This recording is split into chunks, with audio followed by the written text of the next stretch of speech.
Ертеде бір патша өмір сүріпті. Сол патшаның елін қайыршылар жайлапты. Осыған байланысты патша әмір етіпті. Кімде-кім қандайда бір қайыршыға бірдеңе беретін болса, қолын шабамын, депті. Сол патшаның еліне жақын жол бойында бір саудагердің керуенін қарақшылар тонап кетіпті.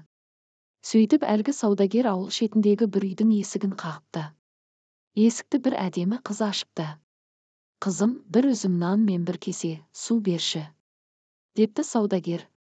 Қыз болса патшаның жарлығы туралы айтыпты.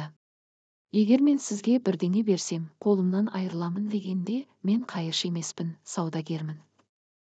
Жолда қарақшылар керуенімді тонап кетті. Осы жерге 3-4 күнде әзер жеттім», деп саудагер жағдайын айтады.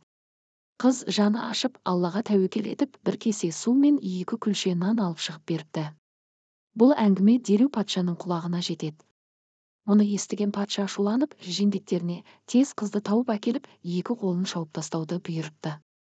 Жендеттер қызды тауып, 2 қолын шауып тастапты. Содан біраз уақыт өткен соң, патша ел аралап жүрсе, шеткі бір үйден өте мұңды әуен естіпті. Патша әлгі үйге мән-жайды біліп келуге адамдарын жіберіпті. Патшаның жіберген адамдары онда бір өте әдемі қыздың барын айтып келіпті. Бірақ 2 қолы жоқ екен депті. «Жоғы қалай, қолсыз туылыпты ма?» деп сұрапты патша. «Жоқ, ол қыз бір қайыршыға тамақ беріп, сіздің әміріңізбен қолы шабылған екен» депті. «Мұнша залым болмасам нетті?» деп патша қапаланыпты. Содан патша неде болса, осы қызға үйленемін деп шешіпті. Ақыры патша қызға үйленіпті. Сонда да қыздың жүрегі жүрмепті, қыз патшадан ұлды болады. Бірақ қыз ол жерде тұрғысы келмей, бәрібір қашып кетемін деп жүріпті.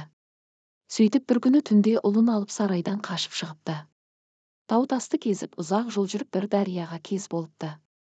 Қатты шөлдеп су ішейін десе қолы жоқ, еңкейіп су ішуге ыңғайлана бергенде баласы суға түсіп кетіп аға жөнеледі. Құтқаруға 2 қолы жоқ, көкке қарап, «Иә, Раббым, ұлымды құтқара гөр» деп Аллаға жалбарынып дұға жасапты. Мейірімі шексіз Алла сол мезетте 2 періштені жаратыпты. Біреуі келіп дұға оқып, суды артқа қарай ағызып, ұлын құтқарыпты. Ал екінші періште, «Қызым, қолыңды суға сал» депті. Қыз қолын суға салған екен, Алланың әмірімен 2 қолы кесілген жерінен өсіп шығыпты. Алланың құдіретіне разы болған қыз көкке қарап дұға жасапты. Сол кезде әлгі 2 періште кері қарай кетіп бара жатыпты. «Жақсы адамдар, сіздер кімсіздер? Сіздер үшін қандай дұға жасап, қалай рахметімді айтарымды білмей тұрмын», деп қыз таңырқап тұрып қалыпты. Сонда адам кейпіндегі 2 періште, «Сен бізді танымадың ба? Біз сенің садақаға берген 2 күлше нанымбыз. Садақа түрлі бәлені қайтарады» деп ғайып болыпты. Аңызда болса, осы әңгіменің астарында үлкен имандылық жолына тәрбиелер жауап жатыр. Болашақ ұрпағымызды мейірімділікпен, қайырымдылыққа тәрбиелер ата-аналарымызға үлкен рахмет. Садақаның да өзіндік орны бар екен.